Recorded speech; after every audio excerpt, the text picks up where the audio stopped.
fake skepticism and the self-referential box. Now, in perhaps the most well-known English book introducing people to traditional Chinese medicine, The Web That Has No Weaver, very early on the author goes over a case where you had 5 people all with the same Western diagnosis of, I think, gastric reflux. But in traditional Chinese medicine, each one of these people had very different diagnoses, received completely different treatments, and they all recovered using traditional Chinese medicine. Yet their Western diagnosis was the same. Now, interestingly about this is that no matter how much reductionistic research is done into this case using the best of conventional medicine, one would never arrive at these 5 different diagnoses that only make sense within the realm of traditional Chinese medicine. Because if we look at what Western medicine does, it has basic assumptions that symptoms are bad, that treatment is to stop the body from producing symptoms, that this treatment is to introduce a drug or a poison to suppress bodily function so something cannot happen. The Western medicine also really does no way of evaluating people until the disease process has actually manifested itself into the disease. So the underlying functional disturbances that come along for years possibly before disease manifests, that's hidden. Western medicine does not take into account constitutional differences. So if someone is hot or if they're cold, for example, it's the simplest constitutional assessment you can make. Things like that are not taken into account in this conventional Western paradigm. All that we do in it is look at the actual final disease manifestation, look at the local pathology of that, and then fling drugs at that local pathology to suppress it.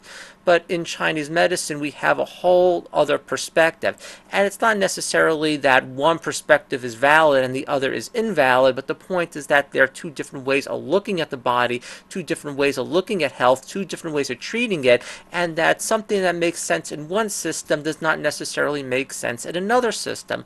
Also, if we were to take the double-blind placebo-controlled study that's very prevalent in our conventional Western model and said, oh, we diagnose all these people with gastric reflux disease, let's give them all the same acupuncture treatment, it would fail miserably. And that's because the traditional Chinese medicine does not treat gastric reflux. It treats the whole person based upon their own assessment model. Therefore, the only way that you could test the validity of the Chinese medicine treatment for gastric reflux is for each person do a whole new assessment and say what is the assessment under Chinese medicine. You cannot say this is the acupuncture treatment for gastric reflux and this is the acupuncture treatment for eczema and so forth. That would be a completely invalid way of doing stuff. Now, what this has to do with the self-referential box is that if someone says that they know that conventional Western medicine is the way and everything comes down to research in conventional Western medicine and we need to just do more and more research, and it does not matter how much research you possibly can do, you will never arrive at the perspective that you get from traditional Chinese medicine unless you step out of the narrow box that your underlying assumptions put you in and you look at the body from a different perspective. And we have multiple healing traditions from around the world which each have their own perspective. And the only way to really understand these systems is to go inside them and see how they work with regards, see how they just work if you use those systems. And that's true from traditional Chinese medicine, that's true for homotoxicology, for Ayurvedic medicine, whatever traditional healing, holistic system there is, this is how it is. Now, conventional medicine is not holistic in that it does not take into account the whole person. All it does is look at local pathology and fling drugs at it. But if one decides that this one perspective is the perfect perspective, that it is the barometer of how all other systems are to be studied or measured, then all you're going to do is show that other systems don't work because your studies are not going to be valid. You can't say, oh, here's some traditional herb that's for people of a certain constitution, so let's just give it to a bunch of people for some random disease and see if it works, for example. It's going to fail. That happened with echinacea, which is a traditional herb used for one condition, and then later on they said, oh, let's use it for these immune system powers, which it really doesn't have. It's not designed to get someone over the common cold, so then it fails. If you take something like homeopathy, a homeopathic remedy has to be prescribed after a rather detailed, individualized intake. There's no such thing as a homeopathic remedy for headaches or for insomnia or for your skin rash or whatever. You only really give it for the whole person, although there are some acute situations, but even in acute situations, you have to do an individualized assessment. You don't simply fling a homeopathic at the disease. Now, that's not just true in homeopathy. That's true for any of these holistic systems. You don't fling the treatment at the disease. You fling it at the person, and that's the radical departure of conventional Western medicine. Conventional Western medicine comes along and says, no, you treat the disease. You don't treat the person. And while in certain situations, like emergency medicine, critical care, that works very well when it comes to the treatment of chronic disease in terms of getting people healthy, it fails miserably. It can work to suppress symptoms, so people might manage the symptoms better long term, but you don't really elicit cure of chronic degenerative disease in Western medicine because there is no holistic assessment. But if your narrow box is that healthcare is nothing more than analyzing local pathology, giving it a label, and flinging drugs at that local pathology without even understanding why the body produces this disease, you're never going to understand the validity of these different treatments from different systems. It's all going to seem like voodoo nonsense because within the system of conventional medicine, that it basically is. But when you just go with these other healing systems, which are empirically based, which have been validated for hundreds of years, and you just implement them, you see results. What this brings us to is the topic of this video, which is the self-referential box and this fake skeptic movement. The so-called skeptics irritate me to no end, and I keep on making videos, about them. If you have, now it doesn't just have to be conventional medicine. If you have any institution which is in its own little box, it's going to be blind to everything outside. So all the research within that box is going to happen within the box. So, for example, if the institutions believe that dark matter is a reality, all the investigation going into dark matter is going to start with this assumption that dark matter is true, the equations leading up to dark matter is true, and that we just have to find dark matter. And you can go on and on and on in this little box, when the fact of the matter is that dark matter is a theory. There's no proof for it whatsoever. It was something that was invented to make equations work. But if you don't, so really the first thing you should do is go back to the equation and say, why does my equation not match up with physical reality that we observed? Or you can be a bad scientist and just make shit up and throw it into your equation to make the equation work. Now once you do that, and once everyone's on the bandwagon of let's find dark matter, all of a sudden, you're going off in one direction when the truth might be somewhere completely different. And we can go on, and anything within the realm of science. We have to be aware of these self-referential boxes, but more importantly, we need to be aware of institutions that are in the self-referential box. Because when you go to school, when you go to university, when you go through any educational program, they are putting you within one of these boxes where you will start to become blind to things that are not in it. And then we get to the skeptic movement. But the only thing that the skeptic movement does is it says, look, this is the box. You have to be in the box. If you're not in the box here, then you're against science, which is the most idiotic thing in the world. So the skeptic movement confuses science itself with these institutional boxes that people are in.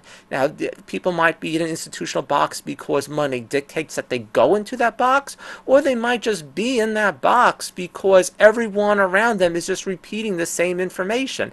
And you can get disastrous results of people being in the box.